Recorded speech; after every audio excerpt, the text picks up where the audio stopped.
lórúkọ tèmi gbajúgbajà òṣèré Nollywood orí ètò Bisi Ologe la wà ẹ wo tẹ bá fẹ́ mọ̀ pa gbogbo ẹ̀ṣọ́ ara fàájì tó yọrantí ní òde pápájọ nílẹ̀ adúláwọ̀ lórí ètò Bisi Ologe ẹ má yí yẹ̀ wò Yẹmí Ṣọdádé ló sọ bẹ́ẹ̀ ẹ jọ̀ọ́.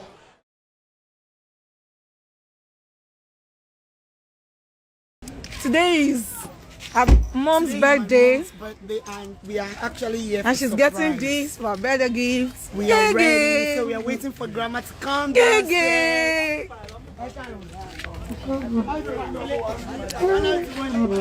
It's grandmother's birthday. Ogo Mushin Mama is about to be shocked. This is her mom's birthday gift. Anyone see this? Mama, look at the best in the better time. Ni dam. I'm not just the maybe. I'm going to one in Mushin. I want to see there Mushin. Posh. Uncle, hello, Mama Mushin. Posh. How are Mama Mushin? Posh. We're Mama too. Posh.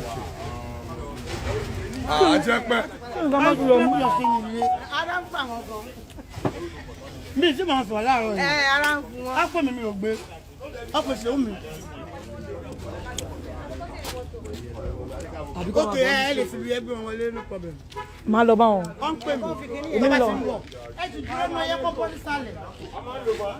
Because tó bá ti rí ní ọmọ àti ìlú. Tó bá rí ìlú. Tó bá rí ìlú, you think that's all. Okay, get it.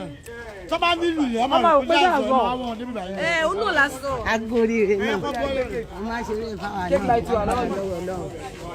Wọ́n ti ń bọ̀. Wọ́n máa fi fóònù ṣe fídíò, normal video. Live video nìkan mò ń ṣe. Wọ́n ti fẹ́ bọ́lẹ̀. Kò space. Wọ́n ti ń bọ̀. iPhone yín dà. Ó wà lọ́wọ́ yín. Báṣọ wọn, okay. Ojú ẹ̀rọ bá wọn. Mo ti ṣe fídíò mọ́ pé. Bọ́lẹ̀ ọmọ àti bọ́lẹ̀ nù. ọmọ àti dádì nù. Ẹ jẹ́ fún mi kó kú lọ.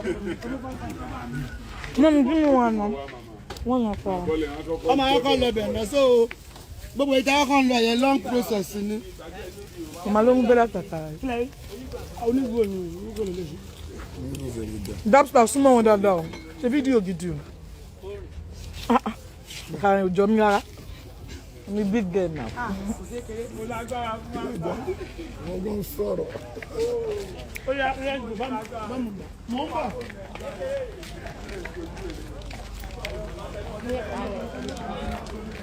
Gbogbo mo fífò mi sí. Okay, Dapstar.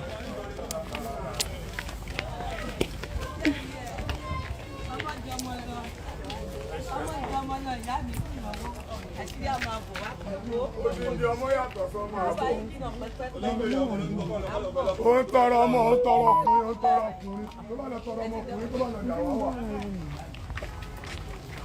Èmi máa ronú. Bá wà ní ọmọ yẹn. Èyí pé màá bùsẹ̀ bá mi. Mi lè sọ sókè tó yẹ láì fídíò lẹ́nu ìjọba.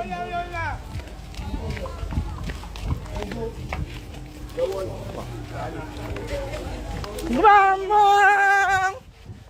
Mú fídíò, ọmọ ìdá. Ó wá ní kí n máa bọ̀ ní títì. Ẹ bá tẹ̀lé wa bọ̀ bẹ́ẹ̀ lọ.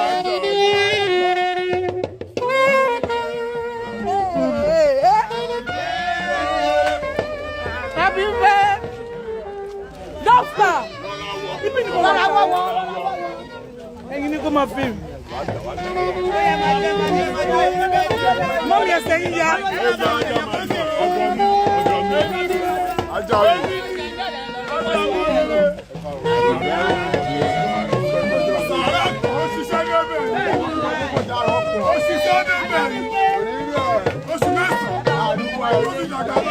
Àṣẹ ìṣe túnṣe bó o bá ṣe yìí tán wọ́n tún ṣe míì sí. Àṣẹ ìṣe túnṣe. Àṣẹ ìṣe túnṣe. Àṣẹ ìṣe túnṣe. Onílù ìyá ni wúrà iyebíye. Wúrà iyebíye. Grandma don't cry o. Grandma don't cry. Happy birthday!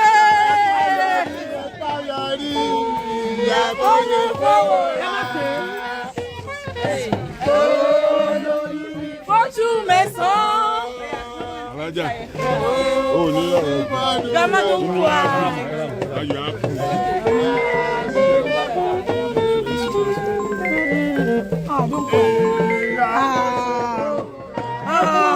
Mọ́mí.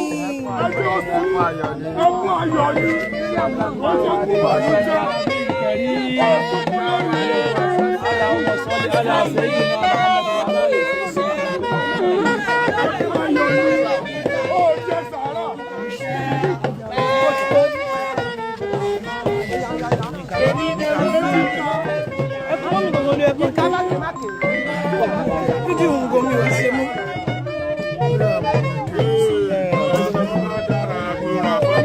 Go to her. Kọ́kọ́rọ́ mọ́tò yẹn. Má sunkún. Jíde náà ti ké. Ó yá mú fídíò bọ́ọ̀sì ẹ̀, mú fídíò. Lobster.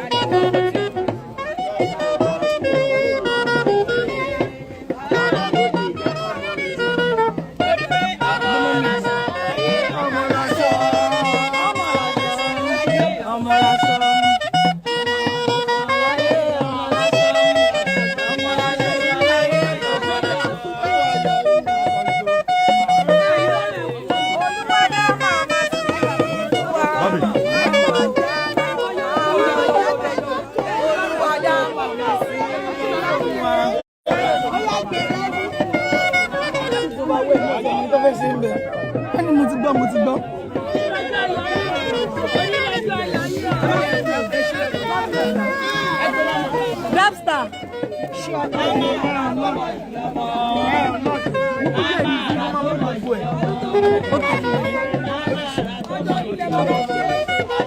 Mama ara tó mọ ìjọmọ. Mama ara tó mọ ìjọmọ.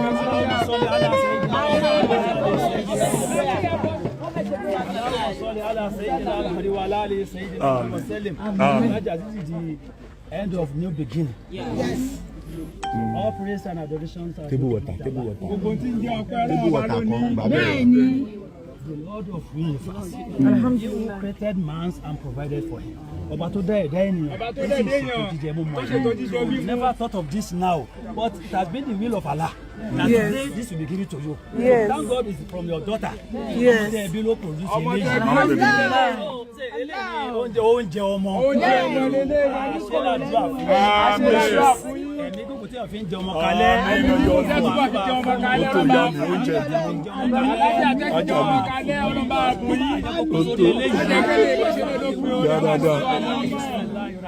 Amen.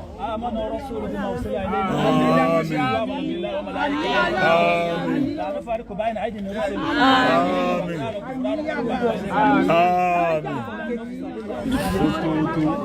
Hello.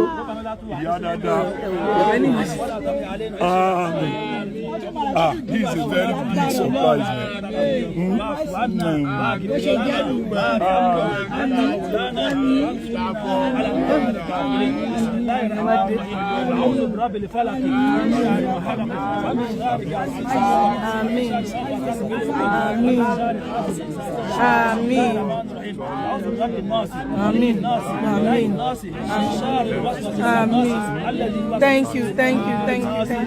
Thank you. Amen.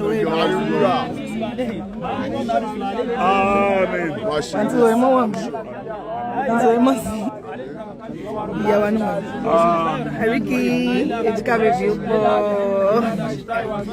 Kala Abudura Banzel, a lady at Yama, Minju, I'm now. You know one, Mommy, you know, life is a moment.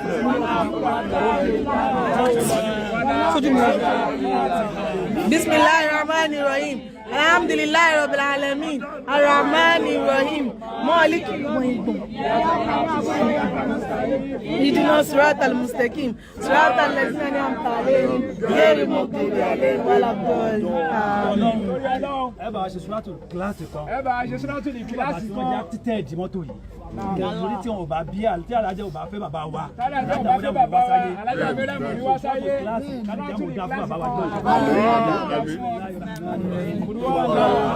Allahu samad. Please don't forget to click on subscribe button. Kindly comment and share. We drop new videos daily. Thank you. God bless you.